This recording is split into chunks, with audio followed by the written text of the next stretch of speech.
Good evening, everyone. Happy Thursday. Super excited to be here with you all tonight. Side note, I just realized, and I guess I didn't just because I knew this, every time I hop onto Facebook and I do a Facebook Live, I always say, super excited to be here. I need some new taglines. So, anyways, but I am really excited to be here to jump on with you this evening. I know it's Thursday, it's Friday Eve, so happy early Friday.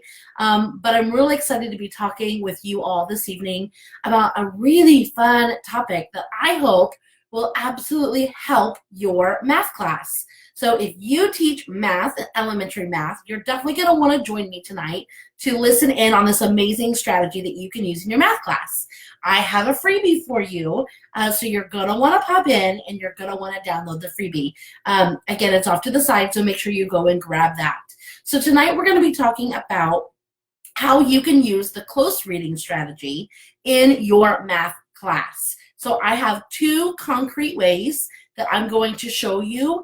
One of them includes your freebie, and the other one is linked to a product that I have in my store right now, but I can explain how to use it without even having to go and get that. So tune in. Make sure, please, that you are commenting and letting me know what grade you teach and where you are from. I love hearing from you. If you have questions or comments along the way, please make sure to let me know, and I will make sure to do my best to go back and to answer any questions you have and chat back with you, because I like making sure this is a two-way communication rather than just a one-way.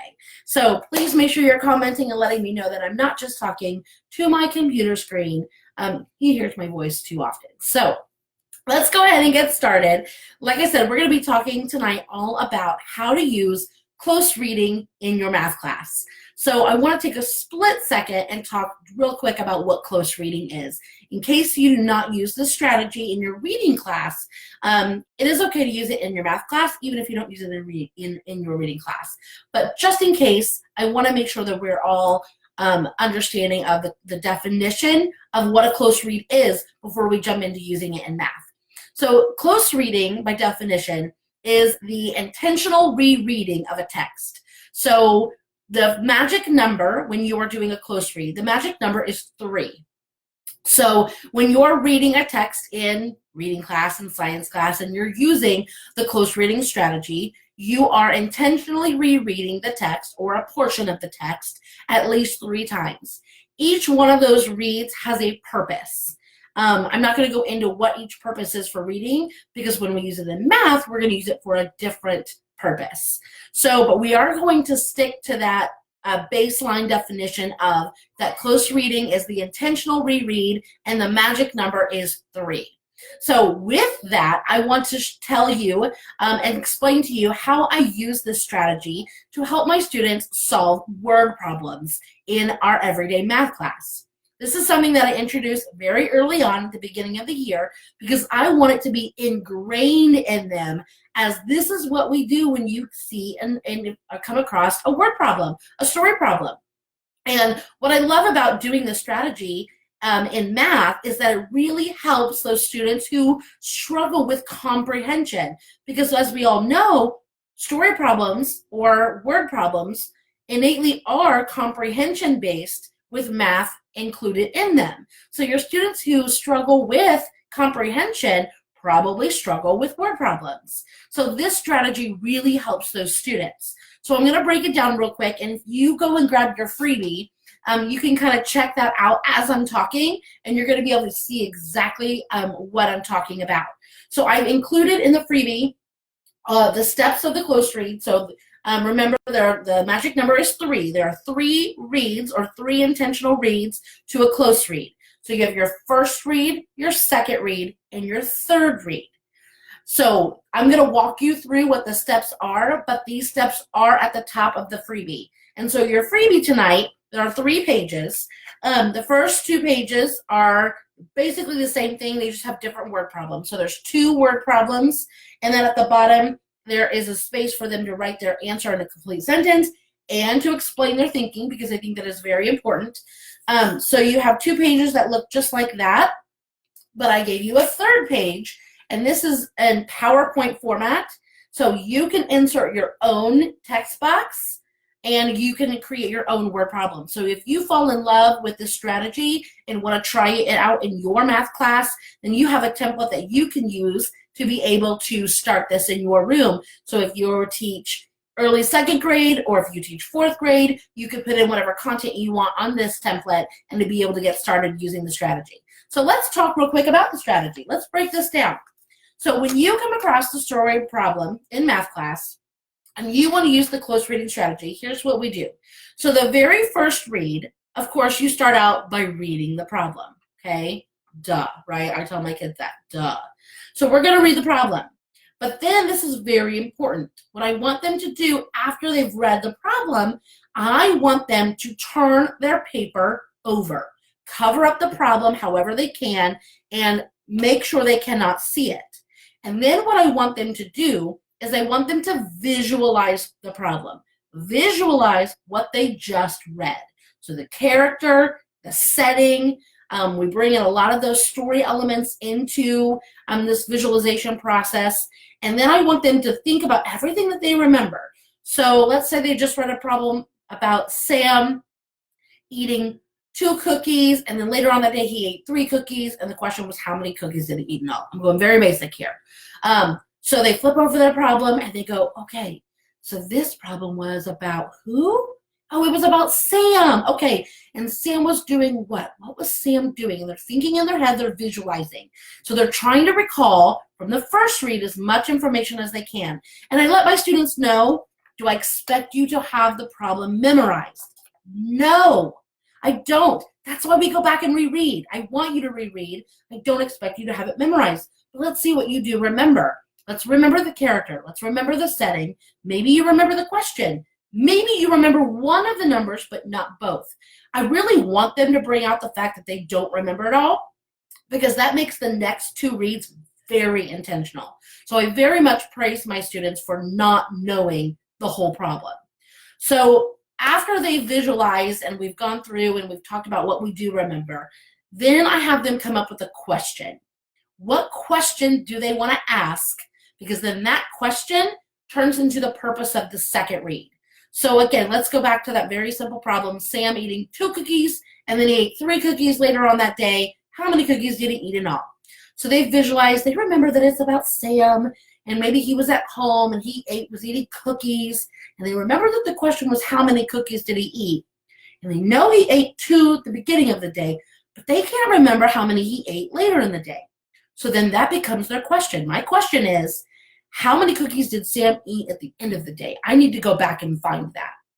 There's now our intention for the second read. And what's great about this is it is perfectly okay if every single student has a different question because it's all about what they remember and what they need to go back and find. So then they flip their paper back over and they go on to the second read. So now, in the second read, they get to pick up their pencil for the first time. So if you know anything about regular close reading in reading class, like the actual strategy, the second read is where students get to annotate.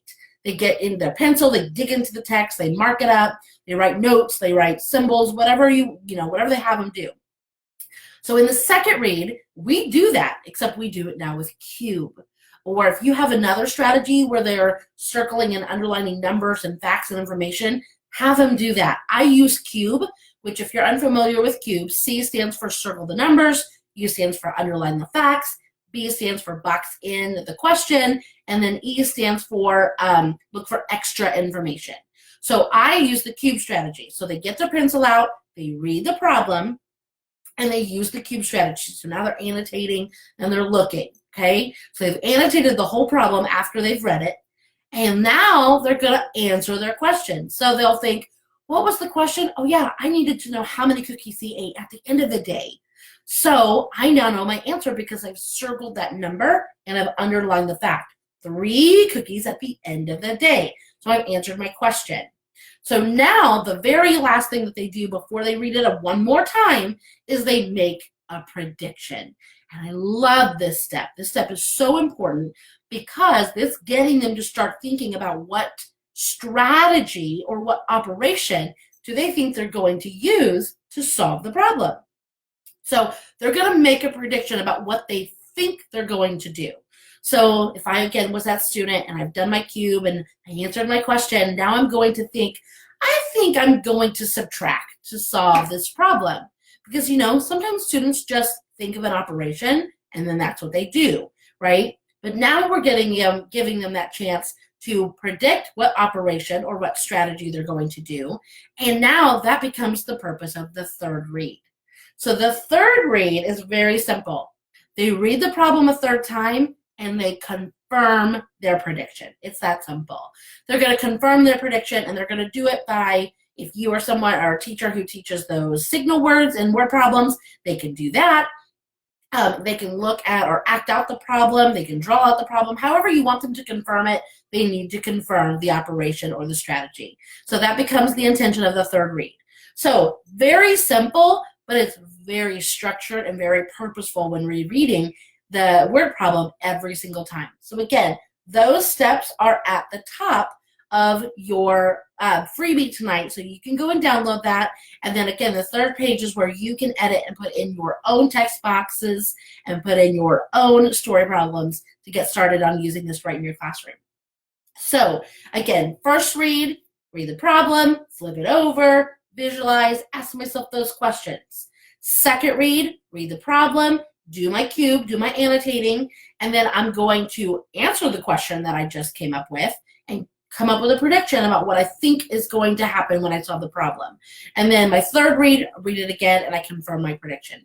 It is simple. I promise, is the more you do it, the quicker it gets. And believe me, it benefits those students. Like I said, the students who struggle with comprehension, it benefits them like crazy. They now have a strategy that they can rely on that focuses a little bit more on the comprehension side than the math side. It's a good, heavy combination of both. So if you have any questions about the close reading strategy and how I use it with word problems, please let me know. I'd be more than happy to help. But I hope you enjoy your freebie and definitely try it out. One thing I will say is these steps that I have written up here, I typically have those written out on an anchor chart and nice and big in the classroom. That way, when we're doing this together at the beginning of the year, we can refer back to the anchor chart together. I don't always have this on their page to refer to because not always will we be doing word problems on a piece of paper. Sometimes the word problems are in my math book, or sometimes we're talking about them verbally, or whatever it may be. So make an anchor chart of these steps, make it colorful, whatever, it's fine, but make an anchor chart of these. That way you have something bigger to refer to, and then you have this template to use if you need it as well. So love this strategy. It makes a huge difference in my math class when solving those word problems. So that was number one. That's one way that we use that close read in math. So the other way is something that I absolutely love. This is not something, though, that we do on a daily basis. This comes, we use this when we're starting a new concept or when we're about to finish a concept in math. So let's say we're just now starting up our unit on measurement. So what I do is I will type up a paragraph explaining whatever we're about to learn. So here's an example of what I use. So this is a paragraph that's explaining how to use a ruler. So it is telling them step by step, and this is about second, third, fourth-ish grade level, kind of depends. But it's explaining how to use a ruler. And so what they're going to do is they're going to use their close reading strategy that they're used to doing in my classroom. They're going to read this text 3 times, and it's teaching them how to use a ruler. I'm not teaching them, the text is. So after they read the text, then they have a few activities that they can do to show what they've learned through the text. So one of the things is they're going to get out their highlighters, and they're going to highlight some information. Now, it depends on, obviously, what they're reading about, and that information they're going back to highlight, that changes. So on this one, they are going to use this little bitty ruler over here, or this part of a ruler, I should say, and they're going to highlight the 1/2 inch line and label it. And then also they're going to highlight the 1/4 and the 3/4 inch lines and label those. And then the other thing they have to do is, using a ruler, follow these steps. So they have to basically understand and comprehend what they've read, and they're going to write out 3 steps on how to use a ruler. Then they have one more task down at the bottom that's very much more application-based. Now they're going to label each of the lines below. So they're going to label the whole ruler. And they're going to know all this information because it tells them right up here. So if they struggle with, listening to you and the modeling that you're doing, this is a great strategy to use to kind of let them have that reciprocal teaching of themselves. Go back and they can find text evidence to be able to support what they're doing with their ruler, all of those different things. And they also can use these at the end of a unit. I've gotten these out to kind of help them review some of the concepts that they've been learning in math class. These are also really great to send home to parents if they missed like one of those like lessons that it's just so full of information and it's like, I can't get them caught up. They just missed a huge math lesson about the foundations of the unit that we are about to start. Then send home a close read. Type up everything that you taught in the lesson in more of a close reading type, how-to type paragraph, and give them some problems up below, and then let the close read do the teaching. So it's a really unique strategy, but I promise the students love using these. Their feedback from them is amazing. They love doing these independently. They can do them in groups. We can do them whole group. It doesn't matter. The possibilities are endless. So I have tons of these available. They're all in one download in my store, and I have them for all different kinds of concepts. So this one was the ruler. I have one on how to read a clock. So it breaks down what each hand is, what the purpose of the hands are, which hand to look at first, how to look at the lines on the clock. All of the stuff that you verbally say is all in the paragraph. And then again, they have activities and things they have to do with their highlighter. They have some steps that they have to write out, and then they have to apply their learning to one or two different problems at the bottom. So these are great. I have one that talks about area and perimeter, the difference between them. I have one that talks about probability. So I don't want to go through all of them because there's tons of them, but these are fantastic. So if you are looking for a unique way to introduce something in math, to review something in math, to do something different with homework, or something even for a sub, definitely go and check these out. The link is over to the side. It's right underneath your freebie. So these are super fun, and they're different, right? How often do we get to do something like this in math class? So it just brings that unique perspective on learning math. And again, merging that close reading with math is really what the purpose of these are for. So if you have any questions for me tonight on either strategy, on how to do the close read with word problems, or how to use the close reading strategy just with one of these. Again, but you could type one up yourself. You don't have to have these. But if you have any questions, please let me know. I'm super excited. I can't wait to hear what you think about the strategy. Again, if you're catching the replay, make sure you're commenting and letting me know what grade you teach and where you're from, and let me know if you have any questions or comments about the close reading strategy in math. So that is all for tonight, but I hope to see you back. I will be back on Monday. I'm going to be doing a Facebook Live all about planning an interactive read aloud. So if interactive read alouds are your thing, or if they aren't your thing, come and join me. I will, of course, have a freebie for you, but we're going to be talking all about planning an interactive read aloud and what are the pieces that you're going to want to make sure you have when you are planning those read alouds for your little ones. So thank you so much. I hope to see you Monday, and I will talk to you all soon. Bye.